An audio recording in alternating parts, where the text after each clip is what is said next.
এটা খুবই অসুন্দর। এর প্রতিবাদে আমি আজকে কোনো বক্তব্য রাখবো না। ধন্যবাদ। বক্তব্য রাখা ইচ্ছা অনিচ্ছা সেটা আপনার উপর নির্ভর করে। আপনার সরকারি পক্ষ থেকে একজনও বক্তব্য দিবে না, এটা তো ঠিক না। এবং আপনি এটা এলাও করে আপনি আপনার নিরপেক্ষতা হারিয়েছেন। সংসদে বক্তাদের ক্রম নির্ধারণ করে স্পিকার। স্পিকারের অথরিটি আছে।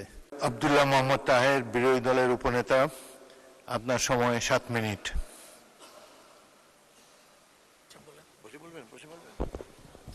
আপনি কি বসে বলতে চান?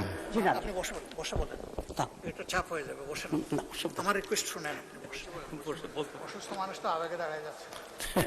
আপনি সুযোগ দিলে বসেই উনি দেন, বিরোধী দলের উপনেতাকে মাইক দেন, উনি বসে বসে বলবেন। না খারাপ বিসমিল্লাহির রহমানির রহিম, নাহমাদুহু ওয়া নুসাল্লি আলা রাসূলিল কারীম। মাননীয় স্পিকার, আপনি তো একজন নিরপেক্ষ ব্যক্তি এই সংসদের জন্য। তো কিন্তু আনফর্চুনেটলি একটু আগে যে সিচুয়েশনটা ক্রিয়েট হয়েছে সেটা খুবই আনফর্চুনেট। কারণ স্পিকারের পক্ষ থেকে ঘোষণা দেওয়ার পরে সিপিউপ দাঁড়িয়ে আবার নতুন করে আপনার ডিজাইন করা এবং এ করা, এটা খুবই অসুন্দর। এর প্রতিবাদে আমি আজকে কোনো বক্তব্য রাখবো না। ধন্যবাদ। মাননীয় বিরোধী দলের উপনেতা, বক্তব্য রাখা ইচ্ছা অনিচ্ছা সেটা আপনার উপর নির্ভর করে।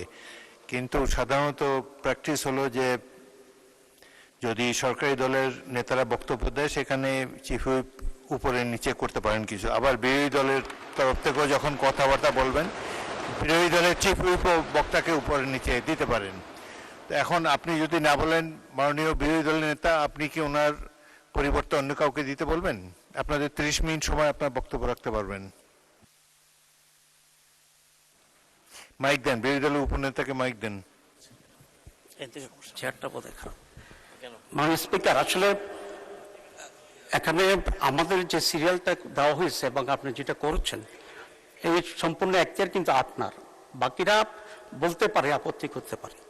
এখানে যদি কোনো কিছু ঘোষণা না হতো এবং এরপরে আপনি আমাকে সময় দিতেন বা এরপরে মাননীয় নেতাকে সময় দিতেন, তাতে কোনো আপত্তি ছিল না। এখন আমাদের দিক থেকে 3 জন বক্তব্য রাখার পরে আপনার সরকারি পক্ষ থেকে একজনও বক্তব্য দিবে না, এটা তো ঠিক না। তাহলে আমরা তাদের মাইন্ড বুঝতে পারতাম তারা কি বলতে চাচ্ছে। তো যেহেতু একটা আনপ্লিজেন্ট এনভায়রনমেন্ট এখানে তৈরি হয়েছে এবং সেটা আপনি অ্যালাউ করেছেন এবং আপনি অ্যালাউ করে আপনি আপনার নিরপেক্ষতা হারিয়েছেন। মাননীয় বিরোধী দলের উপনেতা, আমি আপনাকে একটা ভারতের পার্লামেন্টের একটা আলোচনা আপনাকে উদাহরণ দিতে চাই। পার্লামেন্টে ঢোকার সময়ে স্পিকারও ছিল, তারপরে সেখানের কংগ্রেসের যিনি প্রধান তিনি ছিলেন এবং বর্তমান প্রাইম মিনিস্টার যিনি তিনি ছিলেন। তো প্রাইম মিনিস্টার যখন আসছে তখন স্পিকার তাকে একটু অধিকতর সম্মান দেখিয়ে ট্রিটমেন্ট দিয়েছে এবং তার প্রতিবাদে সেখানে রাহুল গান্ধী দাঁড়িয়ে স্পিকারের পক্ষপাতিত্বের অভিযোগ এনেছিলেন এবং স্পিকার সেটাকে পরে এন্ডোর্স করেছে। তো এটা হচ্ছে standard of the parliament and the role of the speaker. কিন্তু আজকে সেটা ব্যর্থ ঘটে গেছে।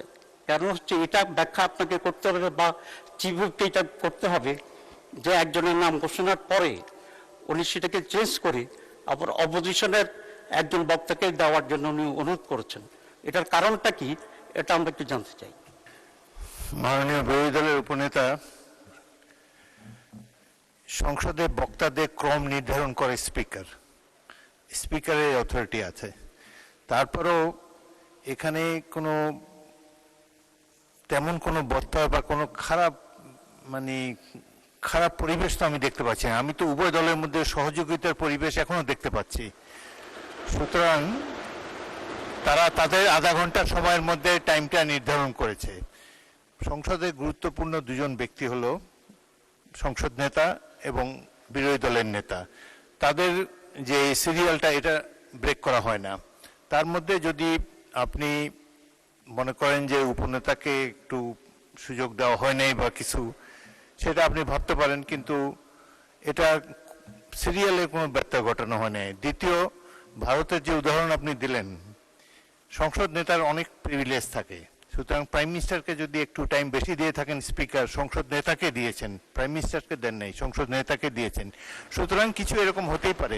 বাট যাই হোক, এটা অত্যন্ত তুচ্ছ বিষয়। আপনারা একটা গুরুত্বপূর্ণ বিষয় নিয়ে আলোচনা করছেন, দেশের ব্যাংকিং ব্যবস্থার সম্পর্কে গুরুত্বপূর্ণ আলোচনা চলছে। এখানে আমার মনে হয়, আমার ব্যক্তিগত মত, এটা ছোটোখাটো বিষয় উপেক্ষা করে বিষয়টি গুরুত্ব নিয়ে এটার উপরে যদি আপনারা মনোযোগ অধিকতর নিবদ্ধ করেন, জাতীয়